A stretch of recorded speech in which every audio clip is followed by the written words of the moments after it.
para saber cómo votar, pues me parece importante conocer la historia de Colombia, ¿sí? Es importantísimo ver lo que ha pasado en nuestra Colombia para llegar al punto en el que estamos. Entonces, como para conocer la historia necesitamos libros, voy a referirme a estos libros que son importantísimos. Tuve la fortuna desde que era niño, pues, de encontrar estos libros en mi casa. Este es el diario de mi abuelo, de mi bisabuelo, Pío Gabriel Garzón, el que ven ahí. Mi abuelo era alcalde de Caldas, Boyacá, un alcalde liberal. Lo intentaron asesinar muchas veces, lo desplazaron. Acá está todo su diario, escrito en el año de 1931. Eso para mí pues fue, no sé, algo genial, por decirlo así, haberlo encontrado, porque eso me ayudó a escudriñar más. Dentro de las cosas de mi bisabuelo encuentro este otro libro que se llama 1928, La masacre de las bananeras. ¿Qué pasa con la masacre de las bananeras? Este libro narra las intervenciones de Gaitán, que todos lo conocemos, supongo, Jorge Eliezer Gaitán, las intervenciones en el Congreso, las intervenciones que él hacía acusando de la masacre a la United Fruit Company y también al gobierno de ese entonces y al general Cortés. La masacre de las bananeras, bueno, les digo, eso fue una masacre a los huelguistas de la zona bananera en la costa de Colombia. Una masacre de, bueno, todavía la cifra es incierta, se hablan de 3.000, se hablan de 2.000, en fin, como todo, pero fue una gran cantidad de gente que los masacraron en estado pues de indefensión. ¿Qué pasa? Gaitán interviene en el Congreso, él habla de cómo todo fue premeditado, como el general Cortés en ese tiempo hizo y deshizo en esa ciudad antes de asesinar, antes de que ocurriera esta masacre. Hubo muchos capítulos antes de la masacre, también de asesinatos, el ejército hacía retenes, al que sabían que estaba como con la huelga, lo paraban, lo cortaban, le sacaban las tripas, en fin, eso fue algo sanguinario. Hubo muchos eventos que Gaitán recopiló. Él buscó los documentos y encontró lo que habían hecho, lo que había hecho este general Cortés. Es más, eso fue con auspicio del gobierno porque se hizo hasta un decreto para legalizar esa masacre. Estas masacres, yo pensaba de pelado que las masacres en Colombia o en el mundo pues eran solo de la época medieval, no sé, cuando llegaban en los caballos, veía yo las películas que llegaban en caballos, incendiaban, mataban, violaban, en fin, decapitaban con las espadas en los caballos. Yo pensaba que eran de la época medieval, pero pues realmente esas masacres se podría decir que son prácticamente el pan de cada día, o sea, por lo menos en nuestro último siglo en Colombia ha habido muchas masacres como esta, ¿sí? Masacres en la que llegan, como decía ahorita, violan, matan y lo peor es que quedan en la impunidad. Precisamente Gaitán, con esas intervenciones en el Congreso, pues quería que los culpables de esa masacre, la masacre de las bananeras, fueran judicializados, por decirlo así. Sí, y él lo hizo con muchas pruebas y al hacer eso, ¿qué pasaba? Pues lo trataban de comunista, lo trataban de malo los medios, en fin, lo trataban de lo peor por querer justicia. Es muy parecido a lo que pasa hoy en día. Al que quiere justicia, pues lo tratan de lo peor y lo sabemos. Entonces, yo pienso que esto es como un espejo, realmente el espejo que debemos ver en Colombia es el espejo de nuestra misma Colombia, no el espejo de otro país, no el espejo de lo que está pasando afuera. Bueno, hay cosas importantes, pero el espejo es nuestra propia Colombia, tenemos que conocer nuestra historia, ¿sí? Nuestra propia Colombia, ver ese espejo que ha pasado para saber en este momento, por qué está pasando lo que está pasando, ¿sí? Voy a citar eh, acá en la masacre de las bananeras, voy a citar una parte que habla sobre esa masacre que Gaitán revela en el Congreso de la República para ese año, porque bueno, esta investigación fue ya en 1929, al otro año de la masacre, y él narra los hechos, y él narra acá, por ejemplo, en esta parte del libro dice: llega en aquella noche con el ejército ante una multitud dormida, lee el célebre decreto. El decreto, veamos el decreto está acá al principio. Decreto número 4 del jefe civil y militar de la provincia Carlos Cortés Vargas. En 3 artículos de 80 palabras declaraba a los huelguistas cuadrillos de malhechores y facultaba al ejército para matarlos a bala. Ese era el decreto del gobierno. Sigue narrando acá Gaitán: los pocos que están despiertos lanzan su grito de viva Colombia, y este hombre inmisericordia y cruel para aquel grito tiene una contestación, qué pena.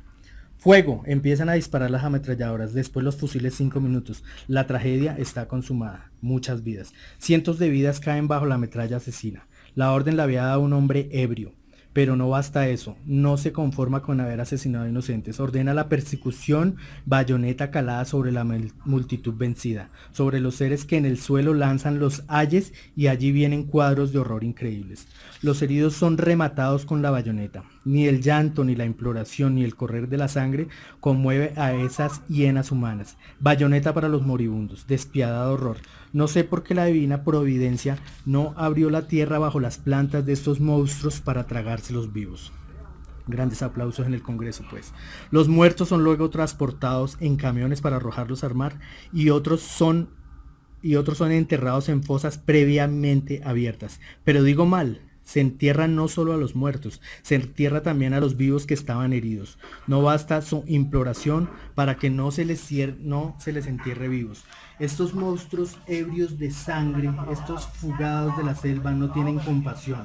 Para ellos la humanidad no existe, existe solo la necesidad de complacer el oro americano.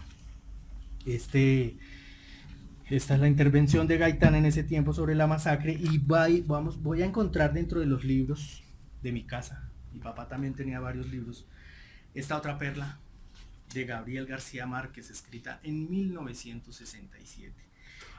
Gabriel García Márquez, nuestro premio Nobel de literatura, nuestro premio Nobel, también narra esos hechos. O sea, por eso es importante la literatura, gente. Colombia, por eso es importante interpretarla, porque muchas veces muchos lo habrán leído pero no tienen ni idea qué pasó en la masacre de las bananeras. Entonces es muy importante interpretar la lectura, interpretar los libros y llegar al conocimiento.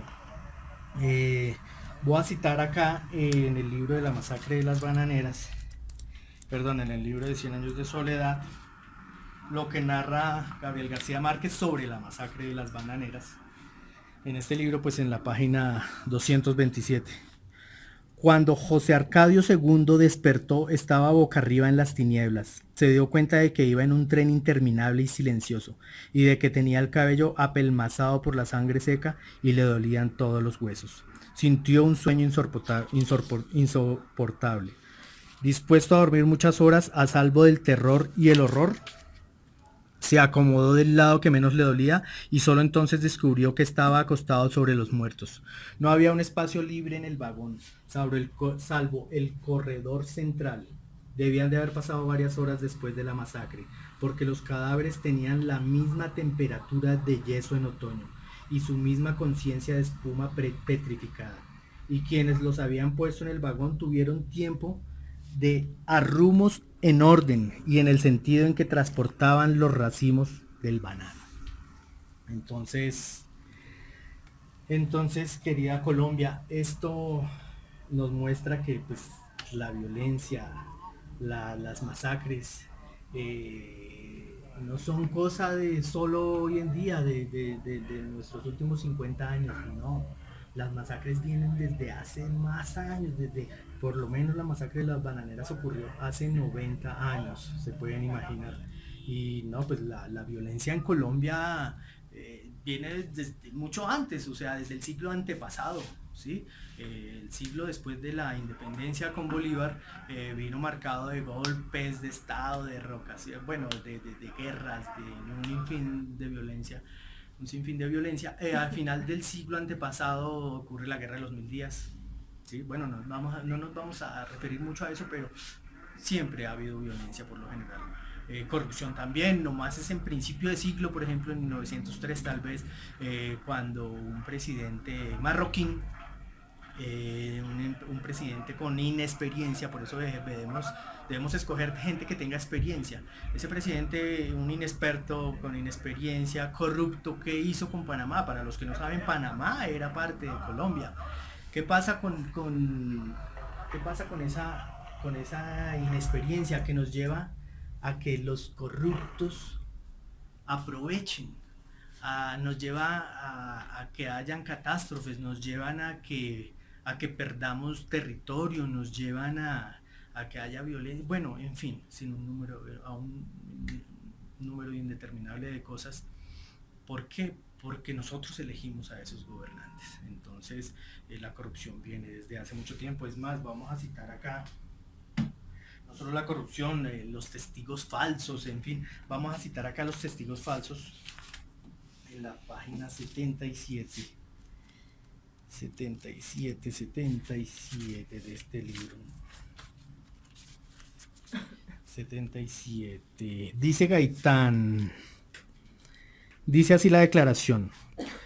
La anterior declaración en lo que se refiere al señor Víctor Manuel Fuentes, exalcalde del distrito de Ciénaga, la hice por el temor de que si no lo hacía así, me podrían resultar perjuicios. Esto es, la hice bajo presión y el temor de poder disgustar a los que me tenían preso, porque ya yo estaba amenazado por el general Cortés Vargas, de que mi vida corría peligro si no rendía esta declaración.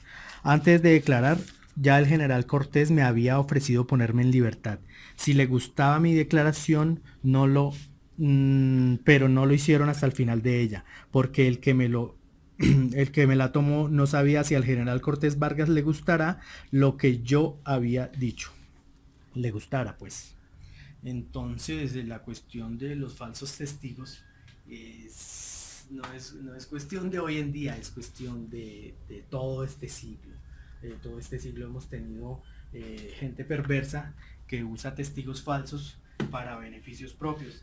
En ese tiempo también podíamos ver cómo los medios influían en, en tratar de dañar la imagen de las personas que estaban a favor de la justicia. Eso lo vemos hoy, es el pan de cada día. Bueno, tal vez muchos no se han dado cuenta porque muchos ven esos noticieros RCN, Caracol, no se ponen a analizar quiénes son los dueños y ellos pues le van a decir simplemente lo que piensan sus dueños, más no lo que piensa la sociedad, más no lo que esté a favor de la sociedad.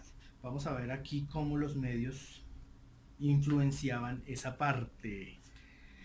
Entonces tenemos, y bien el señor Renfrijo proclamó la existencia de un comunismo. Ciertos temperamentos delincuentes encontraron que aquello era una magnífica bandera de excusa, o sea, el delito político para ocultar su instinto delincuente, y las consecuencias las hemos encontrado en los recientes sucesos. Acá, permítame, qué pena,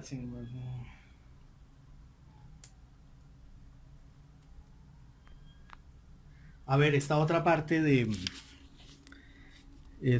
la intervención de Gaitán dice: no es justo que yo niegue que una gran agitación de justicia social recorre de uno a otro extremo del país para todos los espíritus. Ella existe, pero no como fruto del comunismo, sino como razón vital de un pueblo que quiere defenderse contra la casta de políticos inescrupulosos. Y en esta reacción estaremos todos. Ella se está cuajando y yo seguro que llegará muy pronto para salvación nuestra. ¿Qué pasaba? Claro, ellos también hacían lo mismo. Los medios decían que Gaitán era comunista, que Gaitán iba contra los intereses del pueblo, que Gaitán era malo, que en fin. Bueno, Gaitán, después de todas estas luchas en el Congreso, tratando de que hubiera justicia, de que las víctimas fueran indemnizadas y de que los culpables fueran encarcelados, llegó a ser alcalde de Bogotá para el año 1936. En el corto tiempo que estuvo fue pues defensor de las causas populares, hizo reformas sociales, él fue creador de la primera feria del libro, pero desafortunadamente fue un corto tiempo porque el gobernador de ese entonces lo destituyó.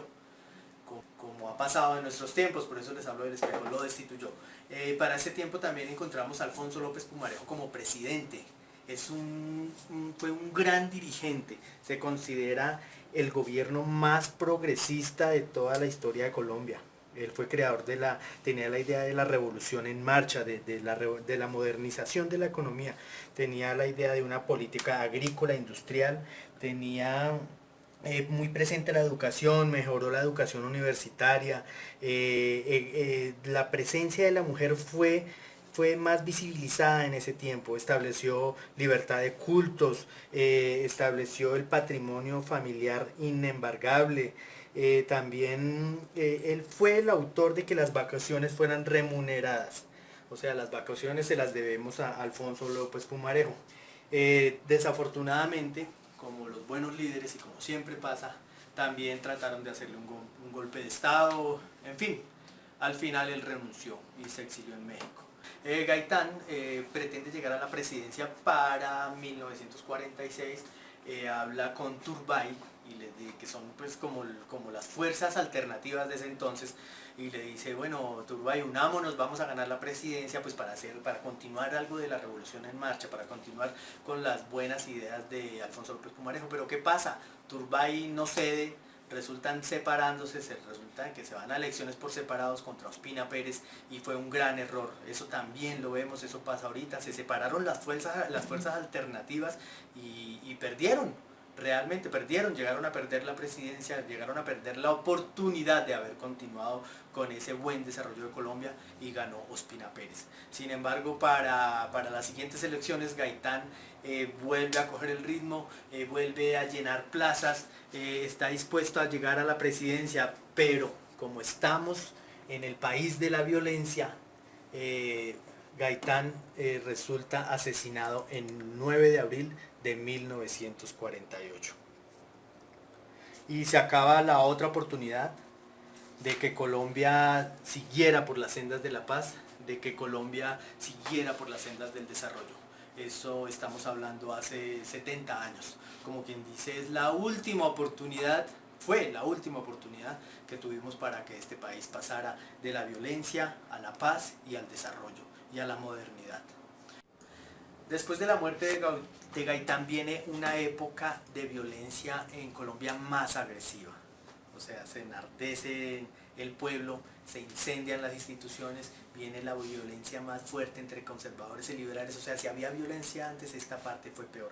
Precisamente en ese tiempo mi abuelo fue desplazado de la ciudad de Caldas, Boyacá, por ese tipo de violencia. Vamos a ver acá un pedacito de lo que narra él en su diario en 1949, un año después de la muerte de Gaitán. Este año fatídico de nubarrones negros en el que el conservatismo salvaje ordenó el exterminio liberal en Colombia por medio de la violencia y el crimen. La chusma, patrocinada por el gobierno de Ospina Pérez, dio muerte violenta, entre otros, a las siguientes personas.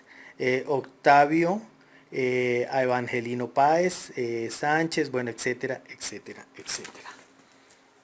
Sigue la violencia y pasamos muchos años de violencia, llegamos a Rojas Pinilla, paró un poco la violencia, llegamos a la nueva candidatura de Rojas Pinilla en 1970, que es importante también para la historia de Colombia. Rojas Pinilla ya había tenido una presidencia, pero en el 70 se lanza nuevamente, pero pues en su presidencia anterior reconoció el voto de la mujer, construyó el ferrocarril del Atlántico, construyó el aeropuerto El Dorado, el hospital militar, construyó bancos públicos, bueno, también hizo varias reformas sociales. Resulta que para 1970 se lanza como candidato presidencial. El otro candidato presidencial era Misael Pastrana, el papá de Pastrana. Es un domingo, la fecha no la recuerdo bien, es 19 de abril, perdón. Es el domingo del 19 de abril de 1970. Ese domingo transcurrían las elecciones pues en completa normalidad, se puede decir. Habían barras de los dos candidatos. Ya al cerrar las urnas empezaron las emisoras de radio a transmitir los resultados.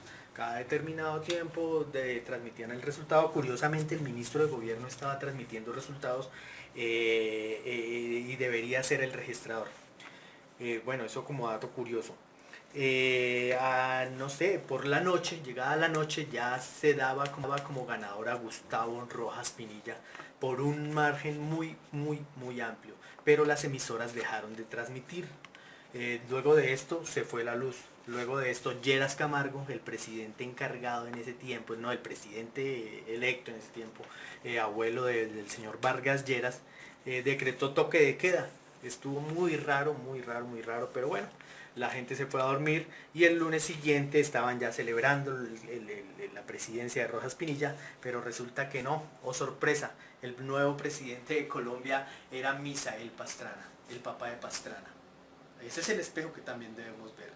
El abuelo de Vargas Lleras, presidente, que decreta toque de queda, su candidato Misael Pastrana resulta ganador y el candidato en ese momento del pueblo resulta perdedor. Ese fue el fraude más descarado en la historia de Colombia.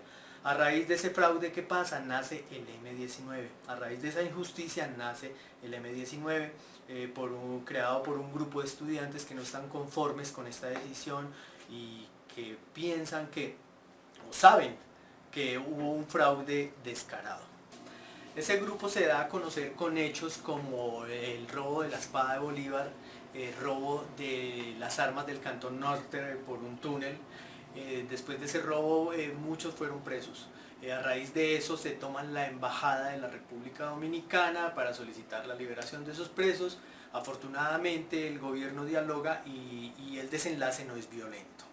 Después de eso lo más sonado y lo que todos conocemos es la toma del Palacio de Justicia. Esta toma del Palacio de Justicia pues también tiene su historia. Acá podemos escuchemos un momentico lo que pensaba el magistrado o lo que decía el magistrado que estaba dentro del Palacio de Justicia.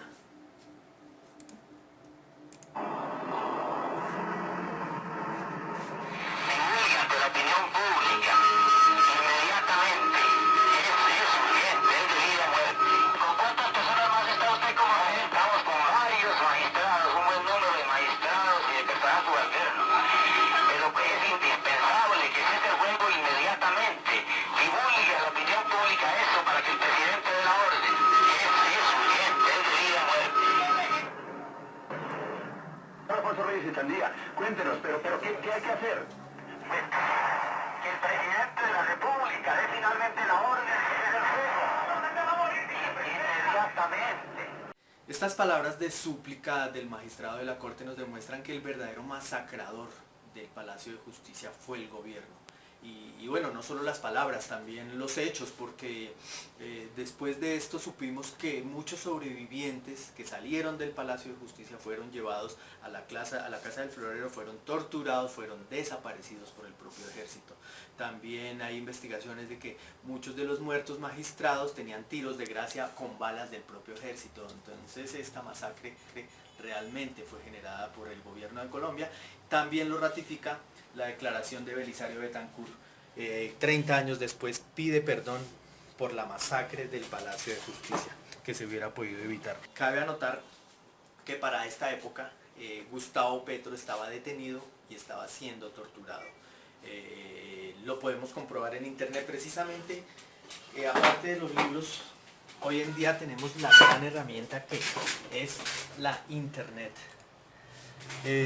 Para corroborar lo que les estoy diciendo podemos buscarlo acá fácilmente. A ver, Gustavo Petro. A ver, busquemos en internet. Amigos, muchachos, Colombia, aprovechemos esta herramienta. Internet es la mejor herramienta para investigar cualquier información que querramos corroborar. Entonces aprovechémosla, no nos dejemos creer todo lo que nos dicen. A ver, busquemos acá Gustavo Petro, militancia, esta es la biografía, esto es en Wikipedia, la biografía de Gustavo Petro, militancia. A ver, en 1985 fue capturado en el barrio Bolívar 83. Aclaro algo, el barrio Bolívar 83 era un barrio que creó Gustavo Petro con gente de allá, para gente pobre, para gente de escasos recursos sin apoyo del gobierno. Pero entonces sigamos. Fue capturado en 1985 y fue liberado en 1987. Petro fue liberado. ¿Ok? ¿Eso qué quiere decir? Que Gustavo Petro en el tiempo de los hechos del Palacio de Justicia estaba preso y adicional a preso estaba siendo torturado. Entonces tenemos que ver la historia, ver lo que está pasando para que no nos engañen. Gustavo Petro en sus inicios en el M-19 estuvo siempre en el ala política. Él en el 80 era personero en Zipaquirá, él era un personaje público, era político, pero pues estaba también al mismo tiempo en el M-19. No estaba disparando, no estaba asesinando, no estaba haciendo nada de lo que dicen hoy en día. En el 84 era personero también de Zipaquirá, en el 85 fue preso, como acabamos de ver, fue liberado en el 87. ¿Qué hizo? Se fue a Santander huyendo porque pues tenía amenazas de que lo iban a asesinar, y ya estando en Santander, en esa zona, en el 87-88, inician conversaciones con el gobierno para desmovilizarse. Entonces Petro no disparó, Petro no masacró, como dicen normalmente la gente. A mí me dicen, yo hablo, ay, venga, Gustavo Petro, guerrillero hijo de no sé qué, ese guerrillero HP. Yo les digo, estudien, investiguen, la gente no lo hace.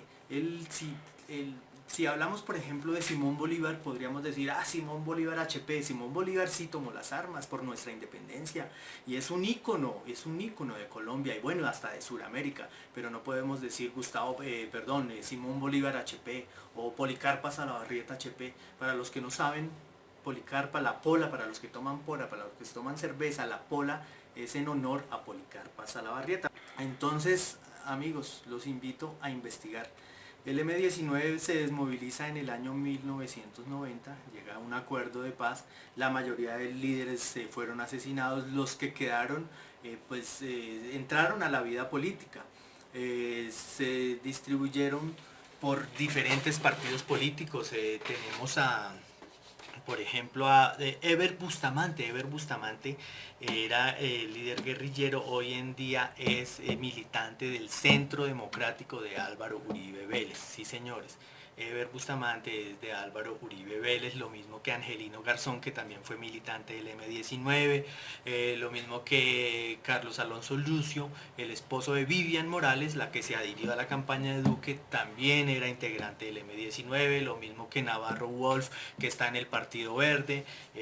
Bueno, en fin, todos los partidos se puede decir que tienen integrantes ex guerrilleros del M-19, que como les cuento, se desmovilizaron en el año 90. No, el M-19 nunca fue acusado de masacres. O sea, si buscamos, no se sabe de masacres del M-19 porque el M-19 era una guerrilla más ideológica que asesina. Se supo de una masacre, la masacre de la leche. Podemos ver todo, lo podemos buscar en internet, ahí está la herramienta. Busquemos acá masacre de la leche. Reabren caso de la masacre de la leche. A ver qué encontramos en el caso de la masacre de la leche. La Corte Suprema de Justicia reabrió el proceso con 33 uniformados por el asesinato. La Corte Suprema de Justicia reabrió el proceso contra 33 uniformados por el asesinato de 11 guerrilleros del M-19. Esto atendiendo una advertencia que le hiciera la Comisión Interamericana de Derechos Humanos. Pues sí, el M-19, yo sí escuchaba de pelado que se robaban carros de leche y los repartían entre los pobres. Eso pasó con este grupo. Un grupo fue a un barrio del sur, robó un carro de leche, lo repartió entre los pobres. La policía los detuvo y los asesinaron a quemarropa. Esa fue una de las masacres del M-19. O sea, cometidas al M-19, no por el M-19. Realmente los invito a que investiguemos, o sea, no creamos todo lo que nos dicen por internet. Un video lo hace cualquiera, yo por eso los invito a que todo lo que yo les digo en este video lo investiguen. Ahí está la herramienta, es fácil, el mismo celular uno puede investigar, porque un video lo hace cualquiera, pero entonces los videos los mandan siempre sin pruebas. Entonces cuando ustedes reciban un video, investiguen lo que les dicen. Investíguelo todo a fondo. Usted puede comparar en diferentes páginas si es real o no es real. Usted puede comparar en páginas, por ejemplo, estas noticias del Espectador, son páginas serias. Ustedes me dirán que los medios manipulan. Claro, los medios manipulan. ¿Qué pasa? Los medios pueden dar la noticia real, pero entonces no le dan la trascendencia como cuando quieren darle trascendencia o le ponen el titular con un poco de veneno, ¿sí? Pero usted encuentra en un medio serio, encuentra noticias que son reales. La cuestión es cómo las muestran o la cuestión es cómo las ocultan. En fin, pero se puede basar en eso para encontrar usted la realidad. No se dejen engañar, investiguemos. Los invito a eso porque esta campaña se ha encargado de de no mostrar las propuestas, sino de atacar. Y al que atacan, atacan y atacan y atacan. Realmente es a Petro. Lo atacan, lo atacan, lo atacan. Entonces, por favor, investiguemos. Tenemos la herramienta a la mano. Los invito a eso. Ya continuamos. Entonces los invito a investigar para que la desinformación no siga generando violencia en Colombia. Busquemos en fuentes confiables. Yo les voy a hablar de unos puntos y quiero que ustedes los corroboren, por favor, en internet, todo lo que les voy a decir. Por ejemplo, muchos tratan a Petro de guerrillero y jue no sé qué, asesino. ¿Y qué pasa? No saben que Petro era del ala política del M-19, guerrilla que nace de un fraude en 1970, fraude contra Gustavo Rojas Pinilla, orquestado por Pastrana, el papá de Pastrana, y por el presidente de ese entonces, Lleras, el abuelo de Vargas Lleras. Petro no está vinculado a ninguna masacre porque el M-19 no era de masacres. Petro no está vinculado a ningún asesinato. Petro no está acusado de ninguna muerte porque nunca tuvo un enfrentamiento. Los invito a que investiguen. Petro no participó en los hechos del Palacio de Justicia porque en ese tiempo estaba, por el contrario, preso y estaba siendo torturado. Cabe anotar que en el Palacio de Justicia el gobierno sí masacró muchos inocentes. Investiguen, por favor, que salieron sobrevivientes del Palacio de Justicia, fueron llevados a la Casa del Florero, entre ellos, por ejemplo, la señora de la cafetería. La llevaron a la Casa del Florero, después los torturaron, los desaparecieron y hasta el día de hoy muchos no han aparecido. ¿Quién hizo eso? El gobierno, los militares. Entonces, por favor, les repito, investiguemos. Petro fue artífice de la Constitución de 1991, o sea, no duró prácticamente nada en la guerrilla. En la Constitución del 91 tuvimos muchos beneficios. La tutela que hoy nos sirve mucho es gracias a la Constitución del 91. Para los que tienen muchas religiones, la libertad de cultos es gracias a la religión de 1991, a la Constitución. Petro ha arriesgado toda su vida desenmascarando corruptos. Él estuvo en un congreso y fue amenazado, le tocó exiliarse con su familia porque fue amenazado precisamente por denunciar a todos esos corruptos. Petro también rechazó el modelo de Venezuela, rechazó ese modelo económico del petróleo que llevó a Venezuela al fracaso. También denunció la FARC política. Escuchen bien, Petro denunció la FARC política, fue el único que denunció la FARC política. Denunció la parapolítica, participó en la marcha contra las FARC, o sea, Petro no tiene nada que ver con las FARC. Vuelvo y les digo, investiguen. En su paso por la alcaldía tuvo muchos logros, entre esos, contrario a lo que dicen los medios tradicionales, Petro valoró las empresas públicas, duplicó su valor, disminuyó la deuda, no produjo déficit fiscal, mejoró la calificación en las calificadoras de riesgo. Eso es muy importante para los empresarios. ¿Por qué? Porque los inversionistas tienen en cuenta las calificadoras de riesgo y en ese momento es cuando vienen a invertir. Entonces tengamos en cuenta eso. Tampoco expropió a nadie. Por eso Petro es apoyado por grandes economistas, por Tomás Piketty, por ejemplo, uno de los mejores economistas del mundo, francés. También por un surcoreano, no recuerdo el nombre, ya lo miramos. Y adicional a eso hizo grandes obras como la Cinemateca Distrital, como el cable aéreo de Ciudad Bolívar, bueno, las dejó en construcción, como el cable aéreo de San Cristóbal que Peñalosa trancó. También hizo universidades, colegios, todo lo podemos investigar, por favor. Esos datos están en el DANE, todos los datos los pueden encontrar en el DANE, las estadísticas de la alcaldía de Petro, porque los medios nos mienten. Entonces les repito, investiguemos. Y algo que resalto mucho de la alcaldía de Petro es que no murieron niños de hambre, no murieron niños por desnutrición. A mí eso me parece fabuloso. No sé a ustedes, pero para mí es fabuloso. También tengan en cuenta que en el problema de las basuras hubo un complot contra Petro que después fue desenmascarado el año pasado cuando le quitaron la inhabilidad del procurador. Quiero darles estos otros datos y les repito, investiguen, por favor, investiguen. El aborto en Colombia está permitido en tres causales desde la sentencia C-355 de 2006 de la Corte en el gobierno de Uribe, 2006.